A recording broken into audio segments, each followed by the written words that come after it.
Bismillahirrahmanirrahim. Assalamualaikum warahmatullahi wabarakatuh. Bismillahirrahmanirrahim. Allahumma shalli ala sayyidina Muhammad wa ala alihi wa sahbihi ajma'in.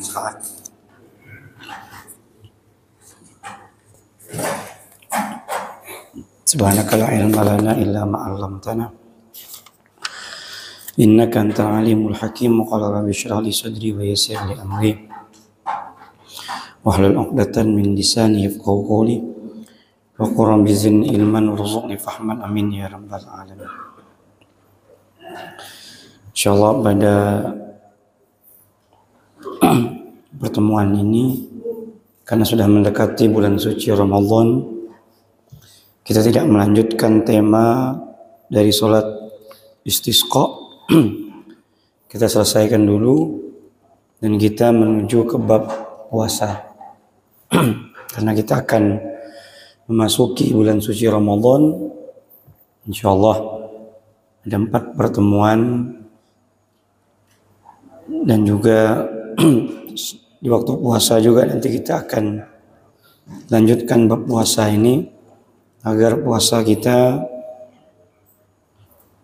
jalani dengan ilmu, sehingga kita mengetahui mana yang mewajibkan, mana yang membatalkan di saat-saat kita puasa. Jadi kita mulai pada pagi hari ini untuk membuka bab puasa, yaitu Kitabus Shiyam. Bismillahirrahmanirrahim. Kitabus Shiyam. Karena ilmu itu tidak semuanya kita wajib pelajari. Tapi ketika kita ingin masuk dalam sesuatu pekerjaan, maka kita harus mengetahui ilmu tersebut. Seperti orang yang ingin melaksanakan haji. Ketika dia tidak pergi haji, maka dia tidak wajib untuk belajar haji. Tapi ketika dia ingin pergi haji, maka dia wajib untuk mempelajari haji. Ketika orang belum ingin menikah, maka dia tidak wajib untuk mempelajari ilmu nikah. Tapi ketika dia ingin menikah, di saat itulah dia wajib untuk mempelajari ilmu pernikahan. Sama ketika orang tidak dalam babnya, dia tidak berdagang. Tapi ketika dia ingin berdagang, maka dia wajib untuk mempelajari ilmu perdagangan, muamalah, agar tidak terjatuh dalam dunia ribawiyah. Semua itu dengan ilmu. Maka kualitas orang yang berpuasa itu dilihat dengan ilmunya. Ilmu inilah yang memandingkan seseorang itu beribadah kualitasnya. Makanya Allah mengatakan, qul hal yastawil ladzina ya'lamuna wal ladzina la ya'lamun. Katakan kepada mereka, ya Muhammad, apakah sama orang yang berilmu dengan orang yang tidak berilmu? Sehingga Nabi pernah mengatakan, naumul alim khairun min ibadati jahil. Bayangkan perbedaannya. Tidurnya orang yang alim itu lebih afdol daripada ibadahnya orang yang bodoh. Nah, ini yang ditakutkan. Dan Imam Ali juga menegaskan, yang paling aku takutkan adalah nanti, beliau mengatakan, Imam Ali mengatakan, rajulun mutanassikun. Ada seseorang yang mana hobinya ibadah, tapi bodoh dalam ibadah, ilmu ibadahnya. Rajin ibadahnya, tapi tak punya ilmu tentang ibadah tersebut. Nah, ini berbahaya, kata Imam Ali. Karena salahnya nanti lebih banyak daripada benarnya. Nah, ini yang kita takutkan. Mungkin selama ini kita berpuasa, banyak hal-hal yang membatalkan puasa, ternyata kita tidak mengetahuinya, atau tidak membatalkan, mungkin banyak suatu hal yang dimakruhkan, ternyata kita langgar. Sehingga puasa yang kita lakukan tidak maksimal. Bagaimana kita ingin mendapatkan predikat yang dijanjikan oleh Allah, la'allakum tattaqun. Kan itu yang kita inginkan. Nah, maka dalam pertemuan ini kita akan kaji bab puasa ini sampai nanti bertemu dengan bulan suci Ramadan. Bismillahirrahmanirrahim. Dari sini juga nanti kita banyak sekali hal-hal tentang hukum-hukumnya. Semuanya akan dibahas sampai habis insyaallah agar kita mendapatkan puasa yang sempurna. Bismillahirrahmanirrahim. Ta'rifus shaum. Pengertian daripada puasa atau definisi daripada puasa. Lughatan, secara bahasa puasa itu adalah al-imsak. Menahan diri itu namanya puasa. Inni nadartu lirrahmani shauman falan ukallimal yauma insiya. Kata Sayyidina Maryam, dia mengatakan, aku bernazar kepada Allah shauman, untuk menahan diri tidak akan berbicara kepada siapapun. Jadi Sayyidatuna Maryam saat itu, saat hamil, Sayyidatuna Maryam tidak akan pernah mau berbicara kepada siapapun. Nah, namanya shauman, menggunakan kalimat shaum, menahan diri untuk tidak berbicara. Nah, menahan diri itu juga namanya puasa secara bahasa. Nah, secara definisi hukum fikih, puasa adalah al-imsak an jami'il mufattirat, yaitu menahan diri dari segala yang membatalkan, dari tulu'il fajar, dari terbitnya fajar sampai terbenamnya matahari, dengan niat yang khusus. Makanya puasa harus dengan niat. Apabila tidak ada niat maka tidak sah puasanya. Kemudian dari mana perintah itu datang? Perintah itu datang dari Allah Subhanahu wa taala, yaitu Al-Baqarah yang sering kita dengar 183, ya ayyuhalladzina amanu kutiba alaikumusyamu kama kutiba alal ladzina min qablikum la'allakum tattaqun. Hai orang-orang yang beriman. Makanya Allah gunakan kalimat amanu, orang-orang yang beriman. Secara spesifik Allah panggil orang yang bisa berpuasa itu kalau imannya kuat. Kalau imannya tidak kuat, banyak alasannya untuk tidak berpuasa. Apa saja? Kelihatannya mudah, tapi eksekusinya mahal, berat. Kalau udah kalimatnya menggunakan amanu, perintahnya khusus untuk orang yang beriman, kelihatan mudah, tapi aplikasinya berat. Contoh, antum lihat saja di Al-Quranul Karim, baca. Contoh, ya ayyuhalladzina amanu sallu alaihi wasallimu taslima. Hai orang-orang yang beriman, bersalawatlah kalian dan berilah salam kepada Nabi Muhammad. Pertanyaannya, berapa banyak kita salawat kepada Nabi? Mudah? Mudah.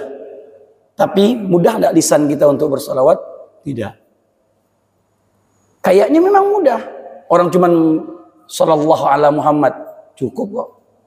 Pahalanya besar. Satu salawat Allah berikan 10 kebaikan. Allah angkat 10 derajat. Allah hapus 10 keburukan. Bayangkan. Satu salawat ya, hanya mengucapkan Allahumma salli ala Sayyidina Muhammad. Pasti diganjar 10. Diangkat derajatnya 10. Dihapuskan dosanya 10. Pasti. Tapi banyak yang enggak yang salawat. Enggak. Babnya itu amanu, iman. Kalau imannya tebal, imannya kuat dengan Nabi Muhammad, maka insya Allah lidahnya mudah untuk bersalawat. Tapi kalau imannya tipis, tak ditakdirkan barang itu. Sama orang puasa juga begitu. Ada orang yang maaf pekerjaannya tukang. Siang hari ngaduk, ngangkat semen, tapi masih puasa. Kuat. Imannya yang kuat. Ada orang hanya duduk di bawah AC dengan cuman bermodalkan pena, pulpen, tapi tak bisa puasa. Ini babnya amanu, iman. Kalau iman tebal, imannya kuat, maka mudah untuk melakukan perintah Allah. Tapi kalau imannya tidak kuat, 1000 alasan akan dia berikan kepada kita untuk tidak melakukan perbuatan tersebut. Makanya Allah menggunakan kalimat ya ayyuhalladzina amanu. Kan bisa saja Allah menggunakan kalimat ya ayyuhal insan, hai manusia, atau ya ayyuhal muslimun, hai orang-orang muslim. Tidak, Allah menggunakan kalimat amanu, hai orang-orang yang beriman. Jadi tingkatnya itu, puasa itu adalah babnya iman. Selesai. Kalau imannya kuat, tidak ada alasan untuk tidak berpuasa. Bahkan ada orang yang udah sakit-sakitan, yang seharusnya dia tidak diperbolehkan untuk puasa, tapi dia masih memaksa untuk berpuasa. Padahal itu tak boleh. Dia bilang tak apa-apa, puasa. Nah itulah iman, tergantung iman seseorang. Kemudian waktu faridatin, furidah fi sanati tsani minal hijrah. Puasa itu diwajibkan pada tahun kedua daripada hijrahnya Nabi Muhammad. Jadi 2 tahun Nabi Muhammad SAW masuk tahun kedua, Nabi Muhammad SAW di kota Madinah, barulah turun puasa ini. Barulah turun ibadah puasa Ramadan. Tapi sebenarnya sebelum puasa Ramadan, Nabi sudah berpuasa 10 Muharram. Jadi 10 Muharram itu Nabi udah sering puasa. Sampai-sampai 10 Muharram itu kata para ulama mengatakan hampir diwajibkan. Nah, kemudian turun puasa Ramadan, maka menasakh, menghapus kewajiban 10 Muharram. Yang menjadi 10 Muharram itu menjadi sunnah. Karena datangnya perintah puasa Ramadan. Kemudian waqad shoma Rasulullah sallallahu alaihi wasallam tis'a Ramadanat kullaha nawaqis ay tis'ata wa ishri yauman illa wahidan fakamilun. Jadi Nabi itu dapat mengerjakan ibadah puasa 9 kali. Nabi itu 9 kali. Kan tahun kedua, Nabi kan di Madinah kan 10 tahun. Tahun pertama belum turun puasa. Tahun kedua baru dapat perintah puasa. Nah, 9 kali. Dari 9 ini 8 Nabi Muhammad mengerjakan puasa sebanyak 29 hari. Hanya 1 kali Nabi Muhammad itu puasa full. Artinya 30 hari dapat, bulan itu dapat 30 hari. Makanya dalam Islam, kalender Islam itu hanya ada 29, 30. Tidak ada 28, juga tidak ada 31. Nah, sehingga pada tanggal 29 besoknya mau ke 30, disitulah orang itu melihat bulan. Kalau seandainya bulan terlihat, berarti cukuplah 29. Kalau tidak, maka ada 1 hari lagi untuk menggenapkan menjadi 30. Nah, di situ melihat bulan. Kalau sudah 30, selesai. Tidak ada lagi yang namanya 31. Lain kita, bulan Masehi. Masehi ada 28, ada juga 31. Dalam kalender Islam tidak ada. Kalender Islam tidak, bulan Hijriyah tidak ada tanggal 28 tersebut. Jadi kalau ada nanti 28 Sya'ban ada yang puasa, berarti aliran sesat. Udah selesai. Kita tidak mengatakan dia nauzubillah min zalik kafir atau enggak, karena Tuhannya masih Allah, enggak boleh. Selagi Tuhannya itu masih Allah dan Nabinya Muhammad, kita hanya bisa mengatakan alirannya sedikit sesat. Mungkin ajarannya yang agak sedikit melenceng. Tapi kita tidak boleh, lidah kita mudah untuk mengkafirkan. Tidak boleh. Lihat dulu. Sealiran-aliran apapun, kalau nabinya ditanya, Tuhanmu siapa? Allah. Nabimu siapa? Muhammad Rasulullah. Berarti dia Islam. Selesai. Kecuali beda. Kayak mana itu? Nabinya itu yang di Mempawah itu. Mempawah sama tuh. Ahmad Musodik. Ya. Apa? Al-Fatar itu beda deh itu. Itu nabinya sudah beda. Ya, enggak boleh. Ya, jadi kalau udah Tuhannya Allah, tapi nabinya beda. Nauzubillah min dzalik. Kafir. Enggak bisa. Ya harus dua. Satu paket. Allah sebagai Tuhan kita, Nabi Muhammad sebagai Rasul kita. Tapi kalau aliran-aliran sesat sebenarnya enggak usah bingung-bingung juga sih sebenarnya. Karena Nabi Muhammad udah kasih tahu ya, kelak nanti umatku itu akan berpecah menjadi 73 golongan. 73 kan banyak tuh 73. Mana yang selamat? Hanya satu. Gitu. Siapa mereka? Kalau kata para ulama kita mengatakan hadis yang berbicara hum sawadul a'dham. Sawadul a'dham itu adalah orang yang paling terbanyak. Nah, itulah yang benar. Sawadul a'dham. Sawadul a'dham itu kelompok terbanyak. Nah, mana yang kelompok terbanyak itulah yang paling kebenarannya yang paling nyata. Ya,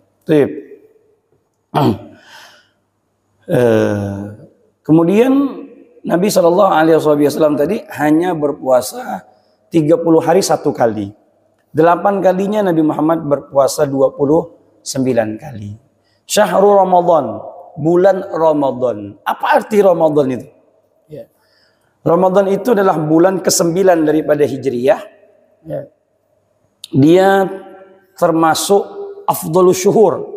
Dari banyaknya bulan Ramadan adalah bulan paling mulianya bulan di antara bulan-bulan yang lain. Wa sumiya Ramadan qila li annahu indama wada'a al-arabu asma' asy-syuhur wa faqa hadha syuhur syiddatul har. Ketika orang-orang Arab itu meletakkan nama Ramadan, di saat itu memang cuaca itu memang panas. Jadi kalau udah Ramadan itu pasti panas melegak lah bahasa gitu. Panas betul. Jadi kalau udah masuk bulan Ramadan ini, oh ini Ramadan nih. Karena panasnya betul-betul menyengat. Nah, namanya Ramadan. Nah, sebagian juga ulama mengatakan kenapa dikatakan Ramadan syiddatul har? Karena dia panas, dia bisa membakar dosa-dosa kita. Makanya dikatakan Ramadan. Ramadan itu artinya membakar dosa. Sehingga di bulan Ramadan itu kesempatan bagi kita untuk membakar dosa-dosa kita. Kenapa kita minta kepada Allah untuk diperjumpakan bulan suci Ramadan? Ya tadi itu. Agar dosa yang 11 bulan ini kita lakukan mendapatkan ampunan dari Allah. Apakah di bulan lain tidak bisa mendapatkan ampunan? Bisa. Tapi tidak semudah di bulan Ramadan. Di bulan Ramadan siapapun orang yang meminta kepada Allah Subhanahu wa taala ampunan, pasti Allah ampunkan. Bayangkan, pasti. Sehingga Nabi Muhammad bilang begini dalam hadisnya, fawaidun liman adraka ramadhana falam yughfarlah. Celakalah bagi mereka yang mendapatkan bulan suci Ramadan tapi tidak mendapatkan ampunan. Ulama hadis mengatakan, kok Nabi sampai menggunakan kalimat celaka? Berarti kan ini betul-betul bahaya sekali nih. Celakalah bagi mereka yang mendapatkan bulan suci Ramadan, keluar dari bulan suci Ramadan tidak mendapatkan ampunan.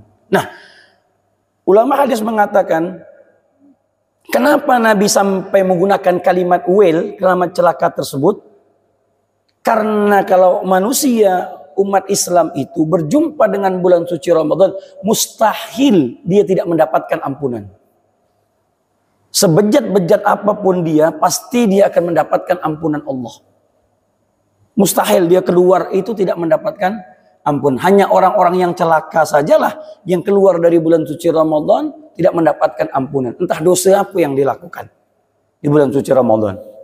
Mungkin dosanya melanggar durhaka kepada mak bapaknya mungkin, atau entah dosa apa yang dia lakukan sehingga dia tidak mendapatkan ampunan. Setiap orang yang masuk bulan suci Ramadan dipastikan Allah akan memberikan ampunannya. Kemudian Wa qila li'annahu yarmidu dhunub ay yuhriquha, yaitu membakar. Fadilatus shaum, keistimewaan puasa. Allah Subhanahu wa taala katakan washaimina washaimat wal hafizina furujahum wal hafizati wadzakirina Allaha katsira wadzakirati a'addallahu lahum maghfiratan wa ajran azima. Mereka orang laki-laki yang berpuasa, wanita-wanita yang berpuasa, Allah akan janjikan bagi mereka maghfiratan, yaitu ampunan, wa ajran azima, dan pahala yang sangat besar sekali. Bahkan di bulan suci Ramadan, kullu hasanatin bi asyri amsalha ila sab'ami'ati dhi'fin. Setiap kebaikan itu Allah lipat gandakan sampai 10 kali lipat. Bahkan sampai 700 kali lipat. Illa siyam fahuwa li wa ana ajzi bih. Kecuali puasa. Dan puasa itu Allah langsung yang memberikan nilainya. Tidak campur tangan malaikat. Allah langsung yang memberikan nilai kualitas puasa kita. Illa som fa innahu li, kata Allah. Puasa itu untukku, wa ana ajzi bih, dan aku yang langsung membalas amal ibadah hambaku tersebut. Jadi tidak ada yang mengetahui gadar kebesaran puasa seseorang itu kecuali Allah. Makanya kalau kita puasa itu kan kita tak tahu, Bapak Ibu. Orang itu puasa atau tidak kita tak tahu. Siapa yang bisa tahu coba? Tidak ada yang tahu. Kalau sholat nampak Allahu Akbar, ada sujudnya, ada takbirnya, kan? Apalagi zakat nampak, ada duitnya, ada hartanya. Umroh nampak, haji nampak, ada tawafnya, ada sa'inya, nampak. Tapi kalau puasa, siapa yang nampak? Saya bisa saja tidak puasa, saya bilang kepada orang, saya puasa. Itu saya sering lakukan dulu waktu kecil. Iya, udah minum air tempayan, saya punya abah tanya, ente puasa noh? Puasa? Takkan tak ada kan? Padahal badan kita segar makan. Tapi orang tua tidak tahu. Kan begitu. Karena memang puasa tidak ada yang tahu kecuali Allah. Kecuali Allah. Hanya Allah yang tahu. Kita bisa saja berbohong kepada orang lain. Bisa. Makanya puasa itu kedekatan kita kepada Allah itu kuat, Bu. Contoh nih, contoh. Misalkan ini kita masuk Ramadan udah. Bapak-bapak tadi ngerokok cuman dapat 2 kali hisap. Bau gak nak ngeletakkan dah, minum sedikit bentar, Allahu Akbar, Allahu Akbar, azan subuh. Ya. Berhenti kan? Tak mungkin dah ngokok. Saya. Salat masjid, Fastabiqul Khairat, KFK. Balik ke rumah, ternyata kopi masih ada. Angat lagi kopi itu masih digini kan. Cantik kopi ini. Ya kan? Rokok masih ada. Sekarang pertanyaannya, siapa yang melarang Bapak untuk merokok dan minum kopi? Rokok Bapak, kopi Bapak. Tidak ada yang melarang. Tidak ada yang mandang lagi. Bini dah tidur dah. Anak dah tidur, bini dah tidur. Semua tak ada yang mandang. Ngapa Bapak tak berani? Narik itu sebentar. Tarik ya. Saya rokok, dapat habiskan kopi selesai. Besok pagi ketemu kawan, puasa gak tuh? Puasa, kata dia. Kan? Tapi kita tak berani ngomong begitu. Dan tak berani juga nyentuh tadi. Bayangkan, kalau dosa-dosa yang lain, mungkin kita bisa lakukan. Tapi entah kenapa waktu kita puasa, kita tak berani. Kita tak berani membohongi diri kita. Kita tak berani juga membohongi Allah. Tidak bisa, Allah tak bisa dibohongi juga. Tidak bisa. Tapi kenapa bab itu kita tidak berani coba? Nah, disitulah kehebatan puasa. Sehingga Allah bilang, katakan, puasa ini tidak ada yang mengetahui kecuali aku. Sehingga Allah katakan, yang bisa menilainya itu aku. Puasa kita ini tergantung Allah. Ada yang nilainya 5, 6, 7, 8, 9, istimewa 10. Itu tergantung Allah. Allah yang ngasih nih nilai. Oh puasa dia ni puasa, cuman itulah berat tengok puasa ni. Apa namanya, nahan lapar ya, tapi mata tak puasa. Mata terjelar-jelar masih. Dah kurang dah nilainya. Masih gak puasa gak, tapi asal tengok duduk orang kopi pula. Puasa duduk orang kopi. Kau apa duduk orang kopi? Tak ada, ngetes iman kata dia. Ngetes iman pula. Jangan ngetes iman di warung kopi. Apa hal ngamuk nanti orang kopi? Dah tak mesan kata dia. Dia duduk ya. Perempuan banyak sini. Sana perempuan, sini perempuan duduk dia. Ngapa kau tu? Tak ada ngetes iman ya. Puasa ke? Puasa kata dia. Ya Allah mak. Inilah yang dikatakan kam min shaimin laisa lahu min siyamihi illal ju' wal atas. Berapa banyak orang yang berpuasa tapi yang didapatinya hanya lapar dan haus. Itu dia. Ya ini yang kita tidak mau kan. Puasa ya puasa, tapi tak dapat apa-apa. Menggugurkan kewajiban saja. Baik, kemudian man shoma yauman fi sabilillah ba'adallahu minhu jahannama masirata mi'ata amin. Barang siapa yang berpuasa satu hari saja kata Allah di jalan Allah karena Allah, apa pahalanya? Allah akan jauhkan dia dari api neraka sepanjang perjalanan 100 tahun. Satu hari orang puasa bisa menjauhkan diri dia dari api neraka 100 tahun. Karena apa? Api neraka itu udah bisa dirasakan kira-kira perjalanan 500 tahun. Itu sudah bisa dirasakan. Jadi kalau ada orang berjalan dari Pontianak 500 tahun entah kemana. Misalkan. Kira-kira begitulah. Ya, kemana itu? Nah, bau neraka itu udah bisa tercium, udah bisa nyengat ke badan dia udah. Bayangkan. Bagaimana kalau kita masuk? Ya. Allahu Akbar. Makanya kata Imam Ghazali mengatakan begini. Kalau seandainya pintu neraka itu dibuka sebesar lubang jarum maka kau akan melihat air laut yang ada di dunia itu akan mengering. Sebesar lubang jarum ya, dibuka. Allah. Bagaimana kalau kita situ ya? Bukan ketong lagi, angos. Angos ketong ancor. Kan gitu. Masuk buat gitu. Nasallallahu alaihi. Dengan puasa, Allah akan jauhkan. Semakin banyak dia berpuasa, semakin jauh diri dia dari api neraka. Wafil hadis aidan lisaimi farhatani. Tapi Allah berikan keistimewaan dan kegembiraan bagi orang yang berpuasa. Dua hal yang membuat dia gembira. Idza aftara fariha. Pertama, kegembiraan itu dia dapati ketika dia berbuka. Subhanallah. Tidak pilih menu apa yang dibuka. Tidak. Intinya ketika dia buka, walaupun dengan air putih, sedapnya Masya Allah. Oh Allah, senang. Nah, kegembiraan itu yang Allah ciptakan dalam hati setiap seorang muslim tadi. Yang ketika dia berpuasa. Nikmat. Kadang air putih, kopi, bakwan. Udah cukup. Tidak perlu yang macam mana.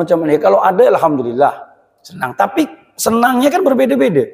Intinya tidak harus mewah. Tapi Allah berikan kesenangan ketika berbuka itu udah gembira. Itu di dunia. Tapi Allah akan berikan kegembiraan yang kedua. Apa kegembiraan yang kedua? Allah katakan di sini, wa idza laqiyallahu fariha bisaumihi. Di ketika nanti dia akan bertemu dengan Allah, disitulah kebahagiaan yang nyata. Kebahagiaan yang sesungguhnya ketika Allah mentakdirkan orang-orang yang berpuasa tersebut untuk bisa bertemu dengannya. Itu kenikmatan yang sangat indah. Karena melihat wujud Allah, itulah kenikmatan yang sangat indah. Tidak ada lagi udah. Kegembiraan, kesenangan, itu yang kita harapkan. Kemudian, wafil hadis kadzalik. Somtu saim tasbih. Diamnya orang yang berpuasa itu bertasbih. Tidak bertasbih, diamnya saja terhitung tasbih. Asal ada orang ngomong, diam ya dia. Ngapa kau ni? Puasa? Kan begitu. Kalau diajak orang ngomong ya yang balaslah, jangan. Apa? Aku puasa. Kalau mau puasa, tak mau diajak orang ngomong, diam di rumah. Kan begitu. Ini keluar bersosialisasi sama orang, tapi tidak mau bicara dengan alasan puasa. Tidak boleh tak begitu. Ya. Salah paham hadis tadi itu. Apa kau tak ngomong-ngomong? Diamnya aku ni tasbih, kata dia. Maka aku banyak diamnya, kata dia. Ya orang ajak ngomong, jawablah. Tak boleh pula. Wa naumuhu ibadah. Ini kadang-kadang yang jadi masalah nih. Disalah artikan. Apa itu? Tidurnya ibadah. Malah tidur terus. Alasannya apa? Apa kau tidur? Ibadah, kata dia. Tapi betul gak sih ada yang mengatakan begini? Ya daripada aku maksiat bagus aku tidur. Betul juga. Nah, ini dia keluar nih maksiat bagus dia tidur. Tidur lagi, kata dia kan. Tapi tak baik kan malah tidur terus. Hakikat puasa itu tidak dia dapat di mana lapar dan hausnya. Kan begitu. Kita kan puasa itu agar merasakan bagaimana perasaan seseorang yang merasakan lapar. Kita rasakan juga. Lapar, haus, apa semuanya. Nah, kemudian barang itu ada di depan mata. Kan nafsu semua tuh. Kita lapar, haus. Buka kulkas, ada semua. Tapi barang ini tak boleh dimakan. Macam mana lah ceritanya? Kan gejolak tuh hawa nafsu gitu. Tapi kita tutup pakai kulkas tuh. Allah, cuma cium bau jadilah, kata dia. Gitu. Ini kan nafsu. Ya, menahan hawa nafsu. Jadi ada yang bertanya begini, Pak Ustadz, ada orang puasa begini, dari sahur, habis sahur, tidur dia. Bangun tak bangun, jam 6 kurang 5. 5 menit lagi mau buka. Apakah sah puasanya Pak Ustadz? Puasa 5 menit ya dia. Sembayang tak ada sembayang. Tidak sembayang dia. Zuhur tak sembayang. Ya subuh tak sembayang. Karena dia tidur sebelum subuh tadi. Subuh tak sembayang. Zuhur tak sembayang. Asar tak sembayang. Maghrib ya dia sembayang tu. Jadi 3 sembayang. 3 solat dia lewatkan. Kan pertanyaannya kan sah atau tidak? Sah. Sah. Kalau dibilang tidak sah, di mana ceritanya coba? Ayo. Kan tak sembayang Pak Ustadz loh. Emang tak sembayang membatalkan puasa? Kan tidak. Tidak membatalkan puasa. Ada orang puasa tapi tidak sholat. Apakah sah puasanya? Sah. Masalah sholat dosa berbeda. Tak bisa digabung-gabungkan. Ada orang sholat tapi tak puasa. Kan bahaya juga. Jadi perintah sholat berbeda. Perintah puasa juga berbeda. Sama kayak orang itu bilang begini. Yang biasa wanita-wanita itu. Percuma saja kau berjilbab. Ya. Tapi perbuatanmu tak sama dengan kerudungmu. Bagus jilbabkan dulu hatimu. Baru kau jilbabkan kepalamu. Kepala kau bilang kan dia. Kan begitu. Loh, berjilbab ini hukumnya wajib. Masalah perbuatanmu masih belum betul. Itu urusan kedua. Kan begitu. Permasalahannya itu ini berbeda. Nah, sama. Apakah orang yang orang yang tidur tadi sah puasanya? Sah. Tapi apakah kualitas puasanya sempurna? Tidak. Nah, macam mana nak sempurna puasa macam gitu? Oh, cuma tidur ya. Kalau tidurnya Masya Allah panjang pula tuh. Ya, berapa jam tuh? 8 jam dia tidur. Begitu. Jadi apa namanya 12 jam lebih ya, tidurnya. Enggak jadi masalah dalam hukum ya, tapi dalam kualitas puasa ya bermasalah. Tidak mendapatkan keistimewaan daripada puasa. Tapi kalau dikatakan sah. Puasanya sah. Karena tidak ada yang membatalkan. Kemudian wa du'auhu mustajabun. Doanya orang-orang yang berpuasa itu mustajab. Maka kalau orang-orang yang berpuasa itu perbanyaklah berdoa kepada Allah Subhanahu wa taala. Siang hari, malam hari, terus berdoa. Wa amaluhu mudha'af. Adapun amal perbuatannya itu dilipat gandakan oleh Allah Subhanahu wa taala. Apa saja? Asyamu junnatun wa hisnun hasinun minan nar. Ya, puasa itu adalah junnah perisai, wa hisnun hasin. Dia benteng daripada benteng api neraka. Ya, orang kalau sudah berpuasa, insya Allah tidak akan tersentuh oleh api neraka karena diri dia sudah ada bentengnya. Api neraka tak bisa ingin menyentuhnya. Dia sudah ada bentengnya. Maka beruntunglah orang-orang yang bisa berpuasa. Taib, kita masuk pada bab hukum. Ya, sedikit kita baca. Ahkamus shaum, hukum-hukum puasa. Tarihil ahkamul arba'ah. Ada kadang puasa itu wajib, ada puasa itu sunnah, ada puasa itu makruh, ada puasa itu haram. Ada 4. Yeah. Bisa puasa itu wajib. Kapan puasa itu wajib? Pertama, shaumu Ramadan. Ramadan hukumnya wajib. Jadi tidak ada yang boleh mengatakan puasa Ramadan itu hukumnya sunnah. Kafir. Yeah. Artinya kalau ada sunnah berarti dia bisa mengatakan Ramadan itu tidak wajib untuk puasa. Haram hukumnya. Yeah. Karena puasa itu hukumnya wajib. Atau ada yang mengatakan tak perlu puasa. Cukup kau puasakan hatimu saja. Ini bakat nih kosan ini. Saya pernah anak majelis saya itu tukang cat. Dia ngecat rumah seorang ustadz. Dikatakan seorang ustadz besar. Dia ngecat. Lalu di bulan puasa ngecatnya. Sehingga waktu dia ngecat, yang Sahibul Bait ini nanya, ente puasa ke? Puasa. Puasa. Bapak puasa ke? Puasa kata dia. Tapi minum. Tak puasa kata dia. Dia bilang, tapi ngapa minum Pak ya kata dia. Dia tanya, ngapa minum? Oh iya, jasad saya saja yang minum. Tapi hati saya tidak. Ini bakat ini.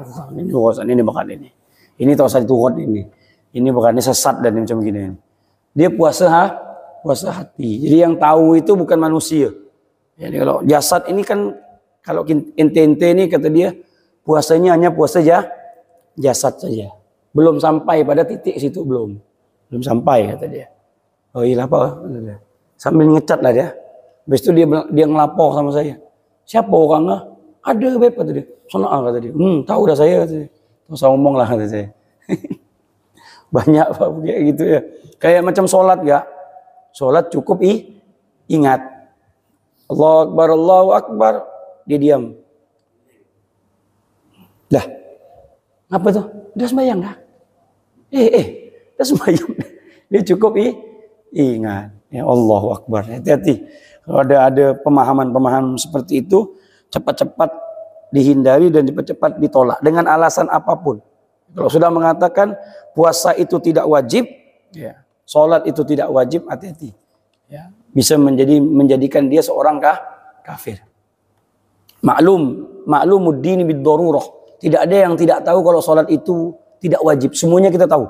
Sholat itu adalah hukumnya wajib. Macam kita mengatakan Ka'bah itu adanya di Mekah. Semua umat Islam tahu kalau Ka'bah itu di Mekah. Tak ada yang mengatakan Ka'bah itu di mana misalkan? Di mana? Selama haji.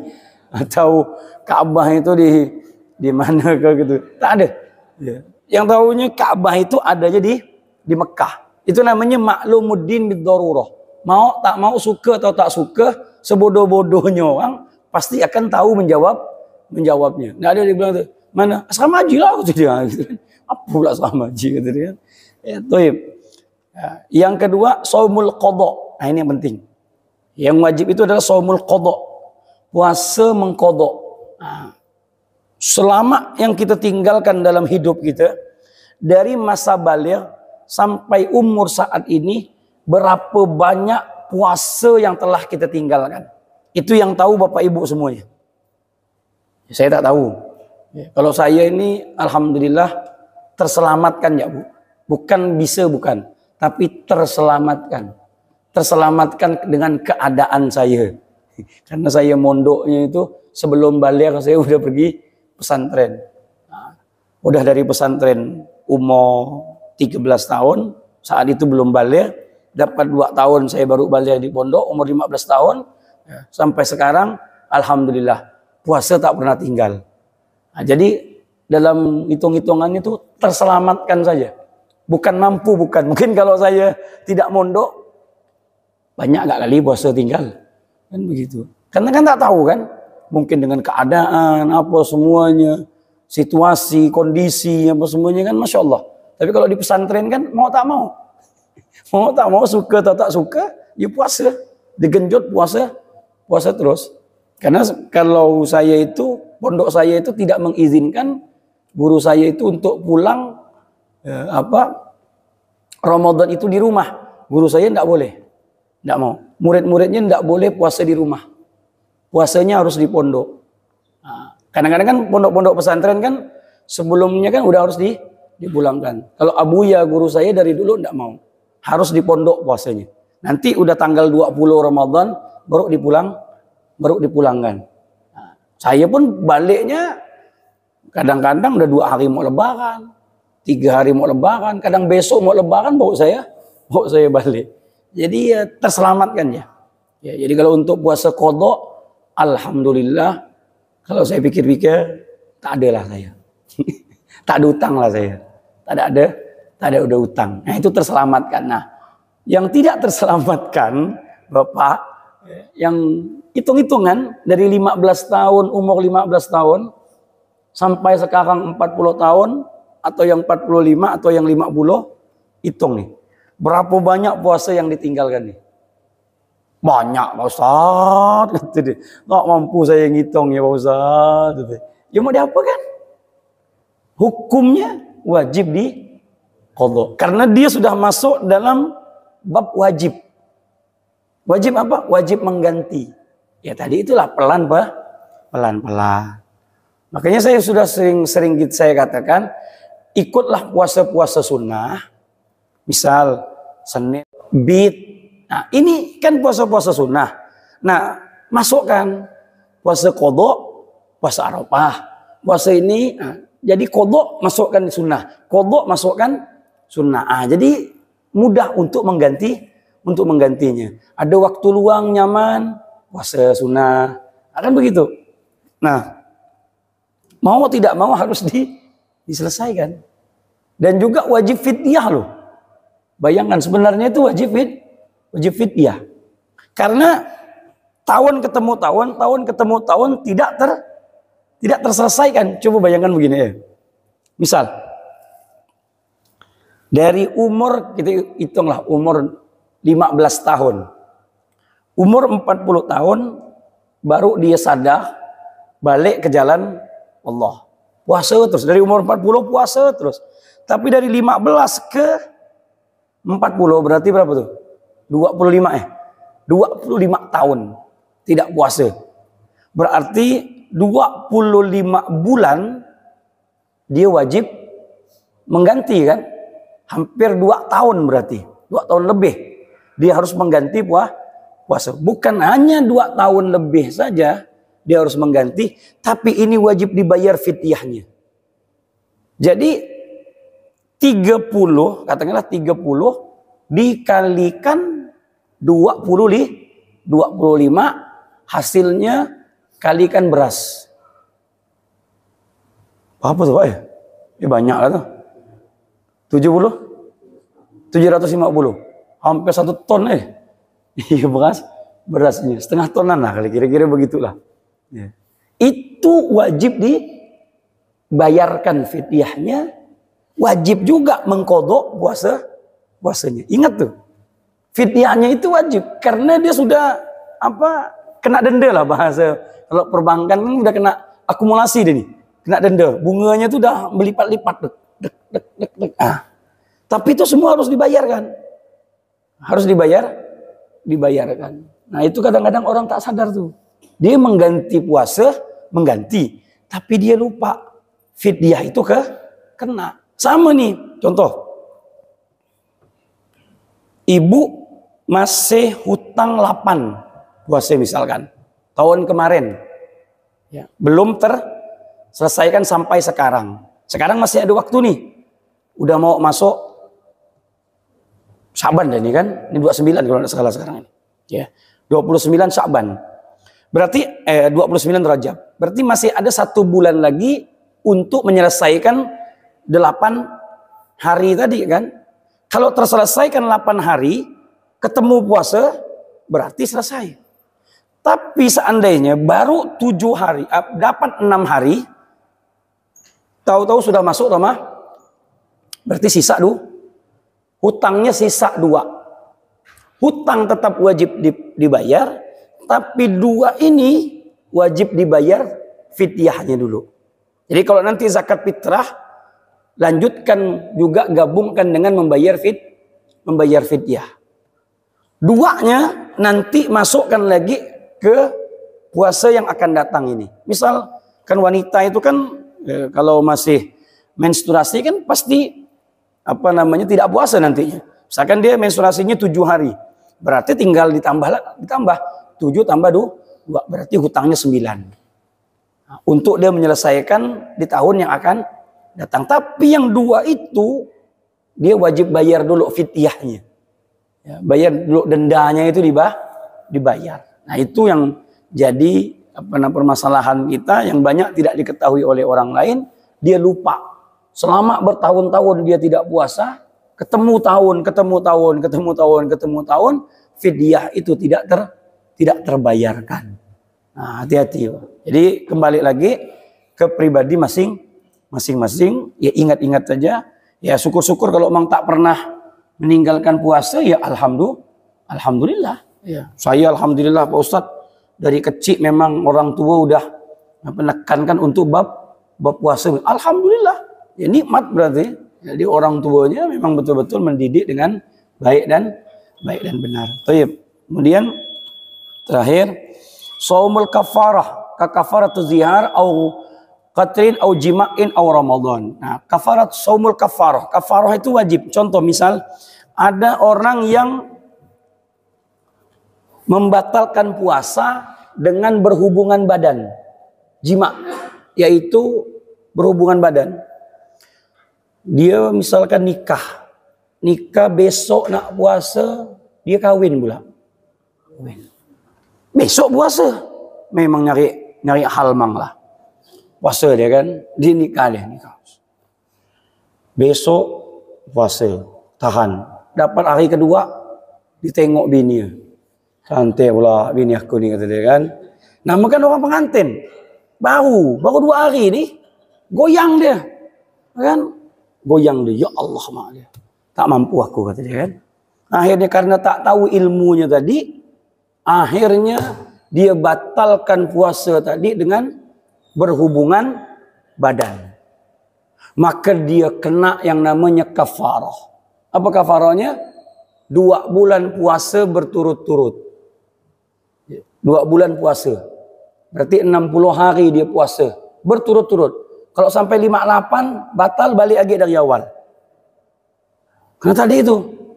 Atau dia membebaskan budak, boleh. Ya. Atau dia ngasih makan 60 orang miskin, boleh. Atau dia puasa 2 bulan berturut-turut. Nah, maka orang tersebut mengganti puasa tadi hukumnya wajib. Iya ke Pak Ustadz? Iyalah. Tapi sebenarnya ada caranya. Nah, saya kasih caranya nih. Misalkan begini nih. Dia pening dah kan? Dia pening nih. Alamak, si mati aku nih, kata dia. Macam mana nih? Ini kalau dibatalkan dengan berhubungan badan, puasa 2 bulan, atau ngasih makan orang miskin, aku tak berduit, kata dia kan. Si makan bini ya sakit dah ni, kata dia. 60 orang miskin pula. Macam mana ceritanya? Gampang kalau tahu ilmunya. Ilmunya apa? Pala dia pening, dia batalkan ya lah. Dia ambil air, dia minum. Dah.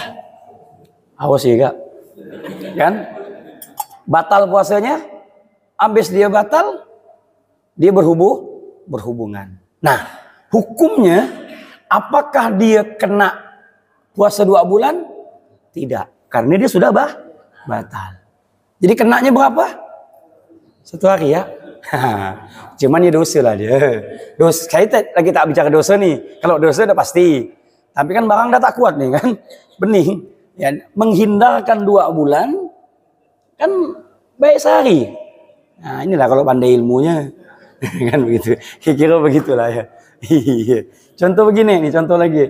Contoh dalam fikih itu agak-agak aneh-aneh juga. Contoh gini. Tinggal rumah mertua baru kawin.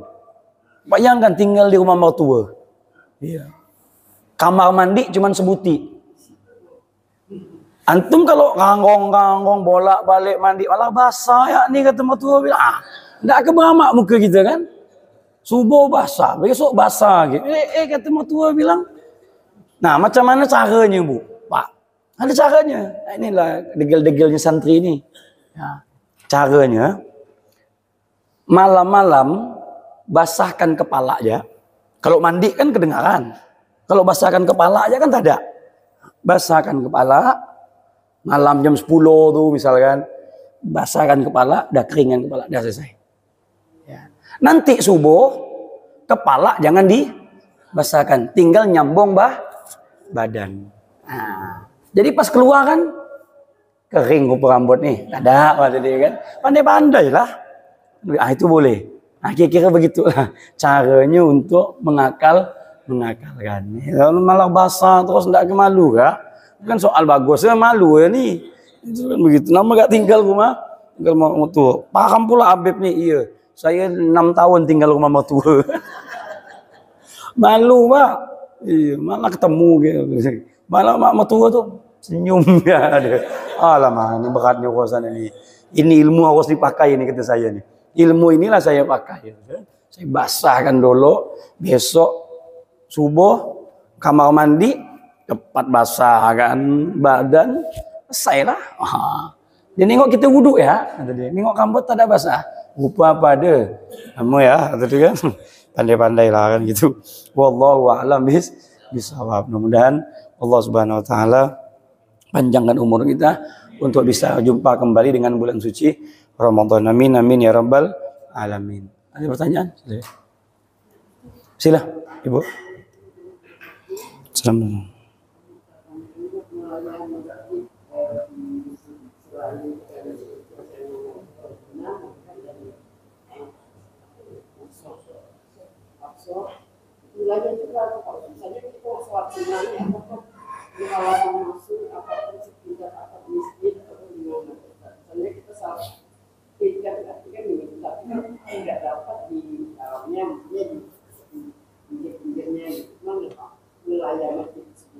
Wilayah masjid. Oh, wilayah masjid itu wilayah yang diwakafkan untuk masjid tadi. Misalkan, apakah balakona itu, teras itu masjid? Masjid. Apakah boleh sholat tahiyatul masjid di situ? Boleh. Karena itu masjid. Jadi kalau sudah dikatakan itu masjid, maka segala yang berhubungan dengan sholat di situ diperbolehkan. Jadi misalkan sholat sunnah, ya kan, sholat sunnah tahiyatul masjid tadi, di situ boleh. Di mana di luar. Adapun agak kesana sedikit, dia sudah bukan masjid. Jadi bagaimana tergantung awal yang mewakafkan ini ini letaknya masjid. Ini untuk masjid. Kalau tanah kan untuk masjid berbeda. Ini tanah untuk masjid. Tapi kan dibedakan lagi. Ada halaman, ada juga kamar mandi, ada kan. Ini kan bukan terhitung masjid. Tidak mungkin lah kamar mandi terhitung Ini pelengkap daripada masjid. Nah selain itu dibuatkan itu namanya masjid. Nah kalau dia sudah namanya masjid, sholat tahiyatul masjid atau sholat berjamaah misalkan berjamaah di sini, dia berjamaahnya di sana misal di ujung. Apakah sah sholat berjamaahnya? Sah? Tidak apa-apa, boleh. tapi tak mendapatkan pahala jamaah karena memutuskan soft. Nah, kecuali ibu-ibu berbeda. Kalau ibu-ibu kan memang softnya harus di belakang, bukan di depan. Nah, kalau bapak-bapak misalkan sholat subuh tadi di sini, ya. Tapi bapak dari bayangnya di sana aja lah. Tuh di sana nampak kan? Di sana kan? Allahu Akbar. Di apa? Di teras tuh, karena takut kopinya mungkin kena pinom kawan, ngedang kan gitu. Habis buat kopi, ini asal aku letakkan kopi ini kanap nih budak-budak ngambil nih katanya kan. Tahan dia sembahyang di situ dia. Allahu Akbar katanya kan. Itu juga dia. Ya, sah enggak sholatnya? Sah. Karena itu masjid. Udah selesai. Karena itu masjid. Pertanyaannya, apakah dia mendapatkan pahala berjamaah? Tidak. Karena tadi sopnya terputus. Tapi selagi dia di masjid, selesai. Dapat dia berjamaah. Hitungannya itu masjid. Ya, tergantung dia, Bu.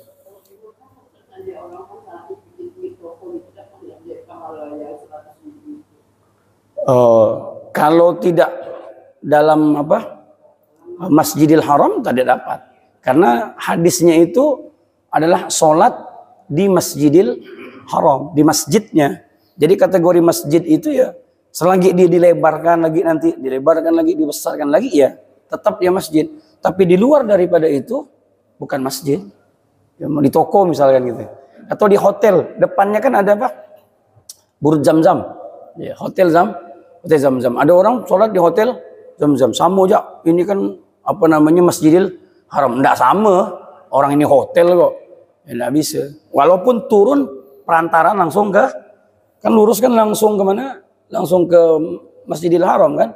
Tapi kan Masjidil Haram kan ada batasnya. Ya, ada batas, ada garisnya. Nah, kalau di situ Masjidil Haram ya di situ boleh sholat. Iya, di situ. Lewat daripada itu tak dapat. Ya, sama kayak kita juga. Gak bisa kita sholat tahiyatul masjid. Misalkan ini, maaf, rumah di belakang ini ya, Pak ya. Ini kan dekat sama masjid nih. Ya. Tahu-tahu dia sholat tahiyatul masjid di rumah dia tuh. Allahu Akbar. Apa pula rumahku kan dekat masjid, nempel lah kata dia. Bukan soal nempel ya. Ini babnya masjid. Bahaya juga kalau rumah itu kena namanya masjid, bahaya. Kenapa? Kalau junub tak boleh. Apa lagi? Banyak hal nanti. Ya, bahaya. Jangan macam-macam. Macam saya katakan, ada beberapa masjid yang kalau memang aulanya itu adalah wakafnya untuk masjid, dijadikan tempat-tempat penyewaan, di mana penyewaannya itu adanya organ tunggal, adanya apalah semuanya. Ya mau hati-hati. Mau betul-betul hukumnya kita betul-betul tahu dulu. Ini masjid atau bukan. Kalau ini masjid, Allahu Akbar. Kita ingin melakukan pernikahan, tapi di situ kita undang, kan yang datang kan bukan semuanya muslim. Ya bukan soal muslim. Ini kan yang berpakaian. Kadang yang muslim pun berpakaian habis itu berjoget-joget. Ya namanya orang pengantin. Tak bukan orang pengantin diam-diam kan? Gitu. Dia berjoget ini. Tengok lo ini tempatnya apa nih? Tempatnya apa? Karena kalau wakafnya misalkan masjid dari ujung 7 lapis tanah nih sampai 7 sana ke atas masjid jadi nih. Masjid, kalau dia bilang waqaftu hadza li masjid, aku wakafkan ini untuk masjid. Antum sampai bawah nih masjid semua nih. Gali lagi, buat lagi bawah nih basement. Buat lagi misalkan 4 tingkat.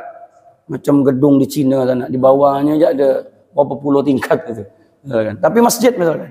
Masjid sampai itu masjid. Masjid. Maka mau hati-hati. Anda kembali lagi tadi, nanti yang mewakafkan. Misalkan dia punya gedung 4. Lalu dia bilang, saya wakafkan yang tingkat 3 untuk masjid. Ya udah tingkat 3 aja. Berarti tingkat 1, tingkat 2, tingkat 4 bukan masjid. Selesai begitu. Kira-kira begitu Ibu. Ya, kalau sudah diwakafkan untuk masjid, berarti dia bisa untuk tahiyatul masjid, dia bisa iktikaf, semuanya lah. Dan ada hal-hal yang dilarang seperti junub, haid, nifas untuk masuk ke dalam tempat tersebut. Haram. Orang junub haram masuk ke masjid, orang nifas tidak boleh, orang haid juga tidak boleh. Nah, maka kembali lagi tadi apa wakafnya tadi? Sampai di mana garis wakafnya? Wallahu a'lam. Kira-kira begitu. Ya, wallahu a'lam bissawab. Kembali masalah memutuskan saf itu, pengertian memutuskan saf itu apa Ustaz jelaskan seperti dari jendela depan pintu atau putusnya satu orang atau dua orang saf itu maksud. Ya. Lalu kedua, bagaimana misal saya sendiri lah, pada waktu balik saya kan tidak mengetahui tentang ilmu puasa, betul-betul tidak mengetahui. Setelah saya ketahui, ya bukan dari puasa, bidang yang saya tahu, misalnya 1 tahun atau 2 tahun lah saya belajar, saya mengetahui dari ilmu. Lalu saya berpuasa pada waktu itu merasa kalau saya tahu ilmunya adalah puasa saya yang belum beres. Antara lain mungkin pelanggaran seperti makan, kalau sisa-sisa, misalnya nasi juga kita makan otomatis sudah batal kalau makan enggak. Lalu mungkin ada hal-hal yang lain lah yang menyangkut. Itu untuk selanjutnya, apakah saya harus ganti, saya harus koreksi supaya membersihkan puasa kita supaya mohon itu. Assalamualaikum. Pertanyaan yang pertama, yang memutuskan soft apabila soft itu renggang, putus sudah, putus 1, 2, 3 baris. Terus ada yang kosong, barat lagi gini, putus soft tuh. Ya. Sholatnya sah, jamaahnya sah, tapi fadilah jamaah. Kan kita itu kan datang ke masjid untuk mendapatkan fadilah jamaah. Sayanglah orang 1:25. Ya. 1:25. Kalau misalkan tidak dapat fadilah jamaah, ya macam sholat di rumah lah, sendiri. Hitungannya sah, ya tapi tadi itu putus. Makanya kan imam tidak diperbolehkan untuk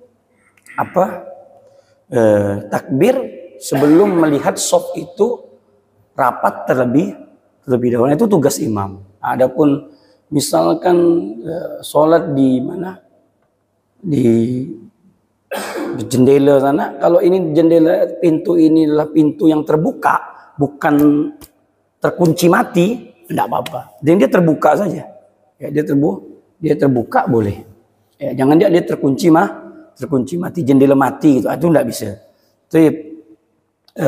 Kemudian puasa yang dulu keawaman. Jadi namanya juga awam. Awam itu innal awama la mazhabalah. Awam itu tidak mendapatkan mazhab. Artinya ma'fun anhu, dimaafkan. Awam memang betul-betul awam tapi lihat juga ada standar orang itu bisa dikatakan awam, bisa tidak. Kalau untuk zaman sekarang, zaman now ini, dibilang awam tak bisa. Sulit. Karena adanya media, dekatnya ustadz, banyaknya kajian. Mungkin kalau tahun-tahun 60-an, mungkin 70-an mungkin bisa. Jangankanlah 60-an, 70-an. Tahun saya saja, di kampung saya, di Siantan itu sulit untuk mendapatkan guru-guru, susah. Itu tahun saya, masih tahun 80-an, saya kecil. Dan saya tanya juga orang tua di sana, tahun 60-70 memang betul-betul banyak yang tidak tahu. Jadi permasalahan-permasalahan yang sifatnya jelimet tadi itu kan, tahu puasa itu wajib, tapi yang membatalkan puasa ini kan ada yang tahu, ada yang tidak. Contoh, orang puasa tapi pakai katun bat. Apa hukumnya? Batal. Karena ini lubang yang tidak boleh dimasukkan. Ini. Atau dia, maaf, dia nyebor ke sungai, kemudian dia buang angin di dalam sungai, air, batal. Karena ada kemungkinan bisa masuk kembali. Itu tidak boleh. Akan bab-bab seperti ini kan tidak semuanya mengetahui, kecuali sudah duduk di sini. Atau tadi sisa-sisa makanan, dia tidak sengaja. Sim-sim namanya. Sim-sim itu tidak macam kita sembahyang juga. Allahu Akbar. Gini-gini. Lama tertelan kata dia. Bekas makanan tadi. Itu maafu. Tidak apa-apa. Lain disengaja. Memang disisakan ya. Kebuli kan. Sayang kan ya. Sisa sedikit. Alhamdulillah kata dia makan. Oh, batal. Tak boleh. Akhir-akhirnya begitu. Jadi ada bab-bab yang uzur. Mungkin di situ jelimetnya dalam permasalahan tadi yang mungkin tidak semua orang. Tapi kalau dalam bab puasa minum, yang namanya minum batal. Tak bisa saya dulu minum Pak Ustadz. Saya tak tahu kalau minum itu membatalkan puasa. Kayaknya tak ada lah. Yang namanya puasa kita dari dulu, yang namanya puasa makan minum batal. Dah. Kalau yang bahasa yang jelimet-jelimet tadi itu tuh ya sudah lama. Ma'fun anhu dimakzurkan karena tidak ada yang mengajarkan. Wallahu alam. Kira-kira begitu. Insyaallah minggu depan kita akan bahas kembali tentang bab ibadatus siyam. Subhanakallahumma wa bihamdika asyhadu an la ilaha illa anta astaghfiruka wa atubu ilaik. Walhamdulillahirabbil alamin. Assalamualaikum warahmatullahi wabarakatuh.